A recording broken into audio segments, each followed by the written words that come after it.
shit.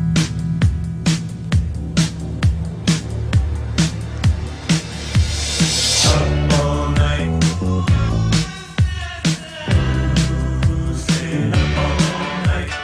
Up all night. Welcome back to the Mantry podcast. This is Reggie Milligan, co-founder at Mantry.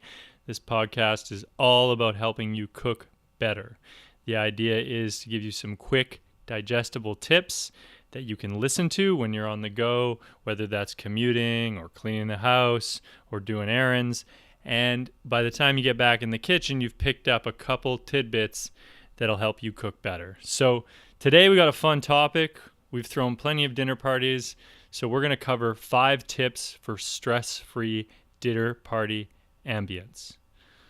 So this is kind of like the Martha Stewart episode where, maybe you haven't given a lot of thought about what goes into throwing a dinner party, but there's a couple tips that we wanted to share that you can do that'll really improve the overall vibe of the thing. So a little background: before I did Mantry, I was part of a company called Social Feed, and we'd throw long table dinner parties, 50 to 100 people sometimes, and we had to learn a lot of different techniques for getting a bunch of people that didn't know each other all sitting around a communal table to kind of interact and have fun and enjoy themselves. So some of these tips come from that experience, and we brought a couple outside ones in too. So first things first, the freest, most incredible ambience. A lot of people don't consider this, but planning your dinner party around golden hour being the time just before the sun sets, that is the prime time to have a dinner party. So if you can move the table outside, if you can use a yard, and you can pick that time where everyone's sitting down just before sunset, that is going to be all the ambience you ever need. You can forget all the lighting, anything you need. That is the perfect time to host. And that is a simple tip, but it is so effective. Golden hour works for photos, and it works great for entertaining.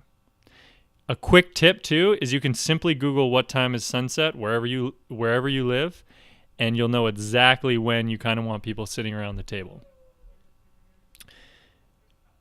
The second tip, when the sun goes down, let's say you've picked golden hour and you've got the perfect vibe going, get lit. After sunset, candles are the cheapest mood setter in the game. You can just buy a pile from the dollar store and scatter them around. Everybody knows those sort of round candles, throwaway candles. Those things are great. You put them in little glass holders, scatter them around, light them up. They're perfect for setting the vibe. And everyone will subconsciously thank you because everybody looks better in candlelight. Now, some of these tips, like you might think, man, that's kind of cheesy, like candles and sunsets. But you're trying to get people to walk away from any dinner party or any function that you're throwing and say, man, wow, that was an amazing time. And like lighting has such a profound impact on dinners, on meals, on gatherings, on the experience people have.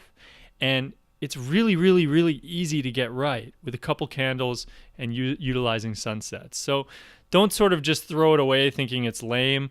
Just try it. Trust us. It'll really, really, really make the event go well. Tip number 3, draw on your tablecloth.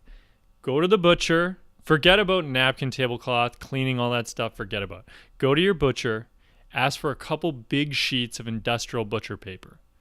And then when you kind of lay things out on the table, let's say before everybody sits down, even if you've got like cheeses and meats and jellies and all different things for people to kind of pick at when they walk by, classic, like get some breads on there. You actually can just break out a Sharpie, write directly on the paper, strawberry jam right next to it. Here's the country Pullman's loaf I bought from the bakery. You can write directly beside each item. Here's you have 3 or 4 types of cheeses. You can write directly on the paper next to the cheese. This is the Comte, this is the Brie. It is a cool technique. I don't know where I learned it from, but it is a really simple technique. People love it. And most importantly, people will know what they're eating. So many times we've been to like a dinner party or a function and there's a big plate of cheeses, and it just adds a little more to the experience if you actually know, oh yeah, that's the pecorino, or that's the Irish raw milk cheddar, or whatever you're buying. So grab a couple big sheets of industrial butcher paper, use that as your tablecloth, and just write directly on it what everybody's eating.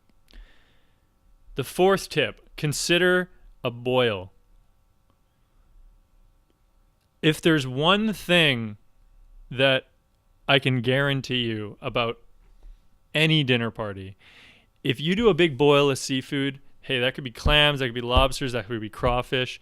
There's something about people, shrimp, there's something about people getting around a table and cracking shells and spitting and splattering and just knocking back beers that just brings a table together. So steaming shellfish, again, you don't even have to have real tablecloth here. You can just lay out a bunch of newspaper, boil off your shellfish in a big pot, strain it, pour it right on the newspaper, put in a couple chilled icy beers into some ice, and it is the equivalent of the entertaining walk-off shot.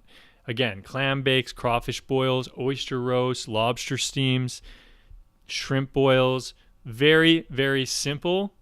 And other than buying the seafood straight up, as long as it goes direct to the source, like direct to the docks, or you get a good deal with it, it's actually not that expensive to do.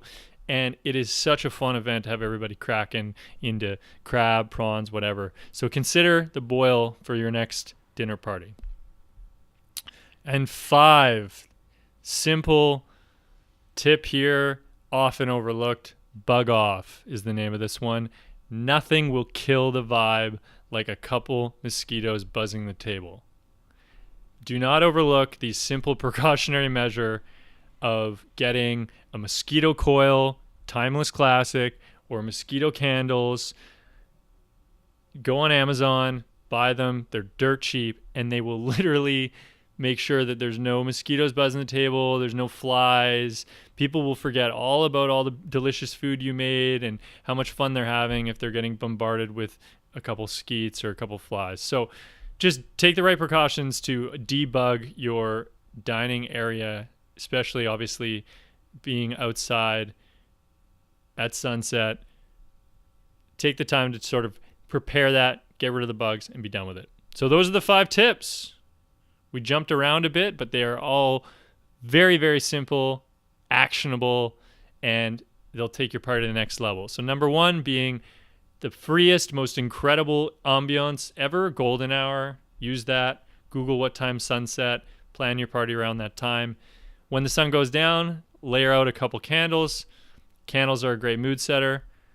Tip number 3, just use butcher paper for your actual tablecloth, especially for sort of hors d'oeuvres time. You can write directly on it with a Sharpie and tell everybody what each ingredient is. Oh, strawberry jam, wrote that, or write this. This is the country bread. This is the types of cheese. Great little trick.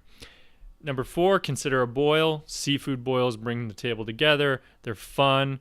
People cracking shells, drinking beers. It's a good vibe. And 5, debug the space. Buy a mosquito coil. Buy a couple bug repellent candles. That is the 5 tips. There you go. You do that, you got a stress-free dinner party going. So thank you very much for listening. I am Reggie. I'm a co-founder at Mantry. In the show notes, we're also going to have a link to the blog post for these tips. And if you enjoyed this, share it. We thank you for listening, and good luck cooking.